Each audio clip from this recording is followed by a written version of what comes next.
সর্দি কাশি থেকে শুরু করে যে কোনো ছোটখাটো ওষুধের প্রয়োজনে আমরা ফার্মেসিতে যেয়ে থাকি। বিশেষ করে প্রতিটা পাড়ায় ও মহল্লাতে এই ফার্মেসি দেখা যায়। আসলে এই ফার্মেসি ব্যবসাগুলোতে লাভ কেমন? আসসালামু আলাইকুম, আমি সাব্বির। আজকের ভিডিওতে বলার চেষ্টা করব আপনি চাইলে কিভাবে একটি ফার্মেসি ব্যবসা দিতে পারেন। এই ব্যবসা শুরু করতে চাইলে আপনাকে কি কি ডকুমেন্ট লাগবে, কত টাকা প্রয়োজন হলে আপনি এই ব্যবসাটা আগে শুরু করতে পারবেন, বা আপনাকে কি কি শিখতে হবে। চলেন আর বেশি কথা না বলে ভিডিও শুরু করা যাক। ফার্মেসি ব্যবসা শুরু করতে চাইলে আপনাকে কিছু প্রয়োজনীয় পদক্ষেপ নিতে হবে। প্রথম নাম্বার যেটা হলো লাইসেন্স বা অনুমোদন। আপনাকে ড্রাগ লাইসেন্স নিতে হবে। ওষুধ বিক্রির জন্য ড্রাগ লাইসেন্স নিতে হবে। এটি জেলা প্রশাসক থেকে এই লাইসেন্সটা সংরক্ষণ করতে হয়। প্রতিটা জেলায় এই ড্রাগ লাইসেন্স কেন্দ্র বা যেখান থেকে নেবেন সেটা আছে। বাণিজ্যিক লাইসেন্স, আমরা যেটাকে ট্রেড লাইসেন্স বলি। আপনার ফার্মেসির জন্য আপনার পৌরসভা বা সিটি কর্পোরেশন থেকে বাণিজ্যিক লাইসেন্স সংরক্ষণ করতে হবে। এটা যে কোনো ব্যবসা করেন আপনি সেটার জন্য প্রয়োজন। বা ফার্মেসির নিবন্ধন, বা আপনার দোকানে যে মূল ফার্মাসিস্ট থাকবে তার একটা নিবন্ধন লাগবে, বা নিবন্ধনকৃত ফার্মাসিস্ট আপনার দোকানে রাখতে হবে। এর জন্য আপনার জেল জরিমানাও হতে পারে। যদি আপনি শহর কেন্দ্রিক কোথাও ফার্মেসি দিয়ে থাকেন, এখানে আপনার নিবন্ধিত ফার্মাসিস্ট লাগবে। এটা সবচেয়ে গুরুত্বপূর্ণ ফার্মেসি ব্যবসার জন্য। দ্বিতীয়ত যে ব্যবসাগুলো লাগবে সেটা আর কি আপনার ব্যবসার পরিকল্পনা। সুন্দর একটা স্থান নির্বাচন করবেন যেখান থেকে আর কি আপনার ব্যবসাটা ভালো চলবে, বা পণ্য সরবরাহকারী নির্বাচন করবেন। কারণ আপনার প্রথমে আপনি যে ওষুধগুলো লাগবে সেগুলো আপনি কোথায় পাবেন? এগুলো তো পাইকারিতে কোথাও বিক্রি হয় না। সেই জন্য আপনার যে জায়গা থেকে পণ্যগুলো সরবরাহ করবেন এরকম ভালো লোক দেখে নির্বাচন করবেন।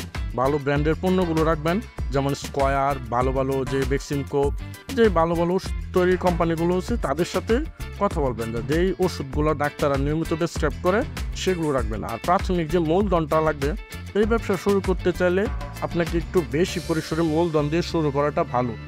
আপনার কাছে একটা ওষুধ কাস্টমাররা এসে চাইলেও আপনি দিতে পারলেন না, সেই জন্য দেখা যাচ্ছে কি কাস্টমারটা নষ্ট হয়। স্থাপনা ও সরঞ্জাম, আপনার দোকানে কিছু প্রয়োজনীয় সরঞ্জাম লাগবে ডাক্তারি করার ক্ষেত্রে। আপনার যখন একটা গ্রাম্য ডাক্তার বা হাতুড়ে ডাক্তারের লাইসেন্স পাবেন, সেজন্য আপনার যেখানে যেমন কানে লাগানো একটা কি বলে আমি যে জানি না এটা, এবং ফ্রিজ অন্যান্য কিছু সরঞ্জাম ডাক্তারের লাগবে। আপনার কম্পিউটার ও সফটওয়্যার প্রয়োজন হতে পারে যদি আপনি বড় পরিসরে এটা ম্যানেজ করেন, বা আপনার স্টক বা ব্যবস্থাপনা বা হিসাব রাখার জন্য প্রয়োজন হতে পারে। যদি গ্রামের মধ্যে হয় তাহলে এসব লাগবে না।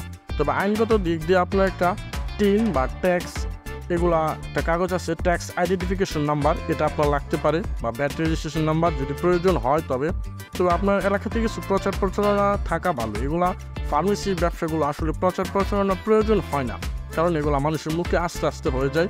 তবে ফার্মেসি ব্যবসা করতে গেলে সবার আগে আপনি যেতে হবে কোনো একটা দোকানে আপনি 3 থেকে 6 মাস যদি কাজ করেন, তাহলে আপনি ফার্মেসি ব্যবসাটা আয়ত্তের মধ্যে আনতে পারবেন।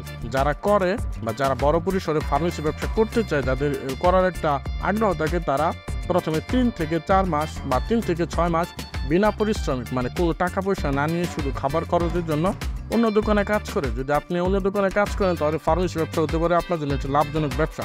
আর সেখান থেকে আপনি কোন ওষুধ কোন জায়গায় রাখবেন, কোন তাকে কোন ওষুধ রাখলে সুন্দর হবে, আপনি সেটা ভালোভাবে বুঝতে পারবেন। তো ফার্মেসি ব্যবসার পাশাপাশি আপনি ফিক্স লোড বিকাশ এর ব্যবসাও করতে পারেন। যদি আপনার পছন্দ হয় বা আপনার যে মনে হয় যে লাভ আপনার কম হচ্ছে, আপনি ওটা সাহায্য করতে পারেন। শহর কেন্দ্রিক বা গ্রামে যেখানে আপনি ফার্মেসি ব্যবসা দেন খুব সুন্দর পরিসরে চলবে। বা কী কী পণ্য রাখতে পারেন আপনি আস্তে আস্তে সব কিছু জেনে যাবেন। আগেই ব্যবসাটা শুরু করেন। আবার যদি ব্যবসা শুরু করেন তাহলে এই পণ্যগুলো লাগবে। পরিশেষে বলতে চাই, আপনি 3 লাখ টাকা হলে ফার্মেসি ব্যবসা খুব সুন্দরভাবে করতে পারবেন।